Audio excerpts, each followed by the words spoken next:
Shalom, shalom, que Dieu nous bénisse au nom de Jésus. Nous sommes à la quatrième partie de notre enseignement sur les offrandes au nom de Jésus-Christ de Nazareth. Donc, nous sommes à la première partie de la quatrième section, la quatrième partie de notre enseignement. Donc, nous allons tirer notre passage du livre de Juges chapitre 11 à partir du verset 30 à 40, qui dit simplement: Jephthé fit un vœu à l'Éternel et dit: si tu livres entre mes mains les fils d'Ammon, quiconque sortira des portes de ma maison au-devant de moi, à mon heureux retour de chez les fils d'Ammon, sera consacré à l'Éternel et je l'offrirai en holocauste. Jephthé marcha contre les fils d'Ammon et l'Éternel les livra entre ses mains. Il leur fit éprouver une très grande défaite, depuis Aroër jusqu'à Mitnith, espace qui renfermait 20 villes, et jusqu'à Abel-Kéramim. Et les fils d'Ammon furent humiliés devant les fils d'Israël. Jephthé retourna dans sa maison à Mitspa, et voici sa fille sortit au-devant de lui avec des tambourins et des danses. C'est son unique enfant. Il n'avait point de fils et point d'autre fille. Dès qu'il la vit, il déchira ses vêtements et dit: ah, ma fille, tu me jettes dans l'abattement. Tu es au nombre de ceux qui me troublent. J'ai fait un vœu à l'Éternel et je ne puis pas le révoquer. Elle lui dit: mon père, si tu as fait un vœu à l'Éternel, traite-moi selon qui est sorti de ta bouche. Maintenant que l'Éternel t'a vengé de tes ennemis, des fils d'Ammon. Et elle dit à son père: que ceci me soit accordé, laisse-moi libre pendant 2 mois. Je m'en irai, je descendrai dans les montagnes et je pleurerai ma virginité avec mes compagnes. Il répondit: va, et il la laissa libre pour 2 mois. Elle s'en alla avec ses compagnes, et elle pleura sa virginité sur les montagnes. Au bout de 2 mois, elle revint vers son père, et il accomplit sur elle le vœu qu'il avait fait. Elle n'avait point connu d'homme. Dès lors s'établit en Israël la coutume que tous les ans, les filles d'Israël s'en vont célébrer la fille de Jephthé, le Galadite, 4 jours par année. Que Dieu nous bénisse, que la grâce de Dieu repose sur nous au nom de Jésus-Christ de Nazareth. Je vais expliquer ce passage déjà dans cette première rubrique et nous allons passer à une deuxième rubrique au nom de Jésus. Il s'agit ici d'un homme appelé Jephthé, un juge. Jephthé appelé à être juge d'Israël. Jephthé était le fils d'une prostituée selon son histoire, et lorsqu'il a perdu son père, ses frères l'ont rejeté, ses frères l'ont abandonné sous prétexte qu'il n'était le fils d'une prostituée, qu'il était un fils illégitime et qu'il n'avait pas droit à l'héritage. Tout compte fait, son père était aussi leur père.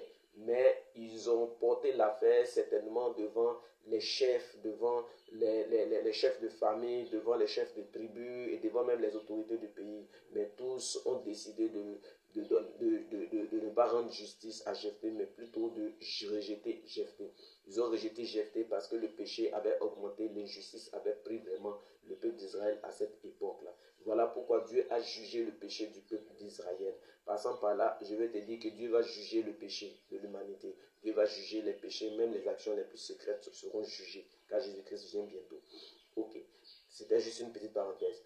Ok, voici que Jephthé va être mis à la porte de la maison de son père, à la porte de la ville, à la porte même de sa nation. Il va être chassé carrément de la maison de son père.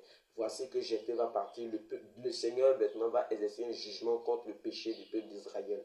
Et voici que le peuple d'Israël va commencer à pleurer, rentrer dans un temps de repentance, demander pardon à Dieu. Le Seigneur va refuser vraiment de leur accorder vraiment cette grâce-là, parce qu'ils avaient tellement désobéi à la voix de l'Éternel. L'Éternel était vraiment fâché contre eux. Et voici qu'ils vont, après avoir prié, demander pardon à Dieu, ils vont se lever sans que l'Éternel leur ait donné l'accord ou la promesse qu'il allait les délivrer. Ils vont chercher Jephthé et ils vont trouver Jephthé pour dire à Jephthé: viens, tu vas combattre pour nous. Si tu viens combattre pour nous, viens, tu vas combattre pour nous parce que nous sommes assaillis par l'ennemi. Jephthé leur dit, mais vous m'avez chassé et puis vous venez me chercher encore pour venir vous délivrer. Il dit, ah mais si tu viens là, tu seras notre chef, tu seras le chef de ce peuple-là, tu seras la tête de ce peuple-là. Jephthé a dit, ok, j'ai compris. Mais Jephthé, sachant que le Seigneur n'avait pas donné son accord, Jephthé ne pouvait pas se lever comme ça pour venir mener une bataille. Il allait perdre la vie inutilement parce que l'Éternel était contre le peuple d'Israël à cause de leurs péchés, à cause de leurs iniquités, à cause de leur désobéissance. C'est alors que Jephthé va comprendre qu'il fallait là faire un vœu à l'Éternel. Il savait que la victoire ne pouvait pas lui être accordée de par sa propre force. Bien qu'il était un homme de guerre, bien qu'il était un homme de combat, bien qu'il était un homme de combat spirituel, de combat, un conquérant, il ne pouvait pas mener cette bataille et avoir la victoire si l'Éternel Dieu ne lui accordait pas cette victoire. C'est alors que Jephthé va faire un vœu à l'Éternel. Il va impliquer Dieu dans son affaire, dans l'affaire là. Il va dire à Dieu, oh Dieu, si seulement je m'en vais, que tu me donnes la victoire. Quand je vais revenir à mon heureux retour là, la première personne que je vais voir là, je vais sacrifier cette personne à toi. Je vais consacrer cette personne, sacrifier cette personne à toi. Une manière pour dire que cette victoire-là, quand je reviendrai, que tu me donneras la victoire, je proclamerai à toute la nation que cette victoire-là n'est pas le fruit de ma force, mais c'est toi l'Éternel Dieu qui m'a donné cette victoire. Tout simplement par une offrande, par un sacrifice qu'il allait faire, un sacrifice qui était un sacrifice d'ordre humain. Amen. Que Dieu nous bénisse. Et c'est alors que Jephthé va faire ce vœu. Quand il finit de faire ce vœu, il va en guerre. L'Éternel aussi prend hâte. L'Éternel intervient. L'Éternel délivre le peuple. L'Éternel accorde la victoire à Jephthé. Dès qu'il accorde la victoire à Jephthé, Jephthé revient. Et voici qui vient au devant de Jephthé. C'est sa fille unique qui vient vers lui. C'est une préfiguration de la mort de Jésus-Christ de Nazareth pour le salut de l'humanité. Parce que la faute qui était censée tomber sur le peuple, cette faute-là est tombée là sur la fille de Jephthé, la fille unique de Jephthé.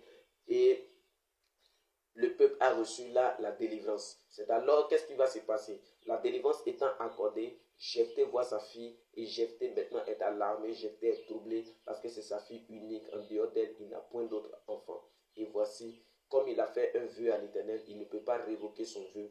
Il avait convenu qu'il allait rendre la gloire à Dieu. Il a décidé là alors d'obéir à l'Éternel et de sacrifier sa fille pour accomplir le vœu qu'il avait fait.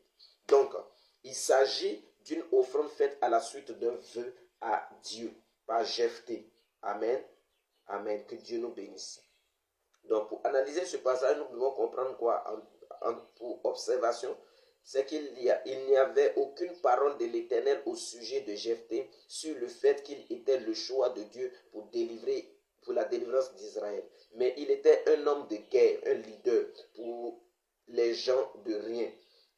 Et nous pouvons voir ça dans le verset 3. Et avait, du même chapitre, et avait l'habitude de faire des excursions. Il était un vaillant héros, fils d'une femme prostituée, chassé par ses frères et les anciens de la maison de son père. Jephthé n'avait reçu aucune parole de Dieu, mais avait l'esprit de Dieu. Voilà pour sa propre survie et pour impliquer Dieu dans le combat. Il fait quoi? Un vœu pour impliquer Dieu dans ce combat. Il fait un deal avec Dieu. Si tu me donnes la victoire, voici ce que je vais apporter en retour. Ce deal que Jephthé fait avec Dieu montre que Jephthé recherche, montre du moins que Jephthé recherchait près de Dieu une police d'assurance, car Dieu n'avait rien dit au sujet. Dieu n'avait rien dit à son sujet sur la délivrance d'Israël, qu'il serait le juge. Vous comprenez? Son vœu à Dieu était pour lui une manière d'attirer l'attention de Dieu et l'impliquer dans ce combat qu'il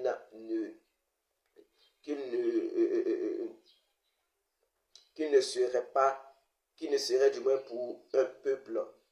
Du moins, c'était une manière pour Jephthé du moins d'impliquer Dieu dans ce combat-là, alors qu'il savait il n'avait aucune parole qui rassurait Jephthé qu'il était du moins le juge de ce peuple d'Israël. Donc, c'est un vœu pour impliquer Dieu dans le combat qui partait mener alors qu'aucune prophétie ne lui avait été adressée à ce sujet. Que Dieu nous bénisse.